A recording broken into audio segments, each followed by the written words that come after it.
ബാക്കി ഇത് ചേർക്കാം. ഇത്രേ ഉള്ളൂ. പുളിയും പിഴിഞ്ഞൊഴിക്കണേ. ഗാർഡൻ ടു ടേബിളിന്റെ ഇത് തീയലിന്റെ ഗ്രേവി മിക്സ് ആണ് കേട്ടോ. അപ്പോൾ ചിത്ര ചേച്ചി നമുക്ക് ഈ ഒരു ഗ്രേവി മിക്സ് വെച്ചിട്ട് എളുപ്പത്തിൽ പെട്ടെന്ന് എങ്ങനെയാണ് തീയൽ ഉണ്ടാക്കുന്നതെന്ന് പറഞ്ഞു തരും. നമ്മളപ്പോൾ ഇത്തിരി വെളിച്ചെണ്ണ ഒഴിക്കുക.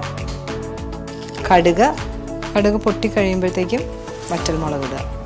അതിൻ്റെ ഒപ്പം തന്നെ ചെറിയ ഉള്ളിയും പച്ചമുളകും കൂടി ഇടുക. അതിൻ്റെ കൂടെ നിങ്ങൾ കരിവേപ്പിലയും കൂടി ഇടുക. എന്തോരം ചെറിയ ഉള്ളി ഇടുന്നോ അത്രയും നല്ലതാണേ. ചക്കക്കുരു മുരിങ്ങക്കോലും കൂടെ ഇത്തിരി മഞ്ഞൾപ്പൊടി ഉപ്പിട്ട് ജസ്റ്റ് ഒന്ന് വേവിച്ചെടുത്തിരിക്കുന്നതാണ്. എടുത്തിട്ട് ഈ കഷ്ണവും ചെറിയ ഉള്ളിയും കൂടെ ഒന്ന് കൂടി ചേരുന്നവരെ നമുക്കൊന്ന് അടച്ചു വെച്ച് വേവിക്കാം. ഇനി ബാക്കിയുള്ള ഇതിലേക്ക് നമുക്ക് തീയലിൻ്റെ ഗ്രേവി നമുക്ക് 1 സ്പൂൺ ഇട്ടാൽ മതി. ഇതിപ്പോൾ ഇതെല്ലാം കൂടെ ഒരു നല്ല ചേർന്ന് വന്നിട്ടുണ്ട്. ഇനി നമുക്ക് ഇതിനകത്തോട്ട് പുളി ചേർക്കാം.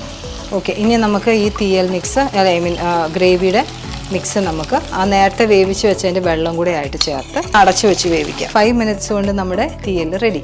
ശരിക്കും തീയൽ വെക്കാന്ന് പറഞ്ഞ ഒരു ടാസ്ക് തന്നെയാണ്. അരയ്ക്കണം, അത് പൊടിക്കണം, വറുക്കണം, എന്ത് പണിയാണല്ലോ. പക്ഷെ ഇത് 5 മിനിറ്റ് കൊണ്ട് ഉണ്ടാക്കിയ തീയലാണ്. അപ്പോൾ ഇതുപോലുള്ള അടിപൊളിയായിട്ട് തീയൽ ഉണ്ടാക്കണമെങ്കിൽ ഇവരുടെ ആ ഒരു ഗ്രേവി മിക്സ് തന്നെ വാങ്ങാനായിട്ട് പറ്റും. കൂടുതൽ ഡീറ്റെയിൽസ് എല്ലാം തന്നെ ഞാൻ ഡിസ്ക്രിപ്ഷനിൽ കൊടുത്തേക്കാം. അപ്പോൾ വാങ്ങാൻ മറക്കണ്ട. Garden to table.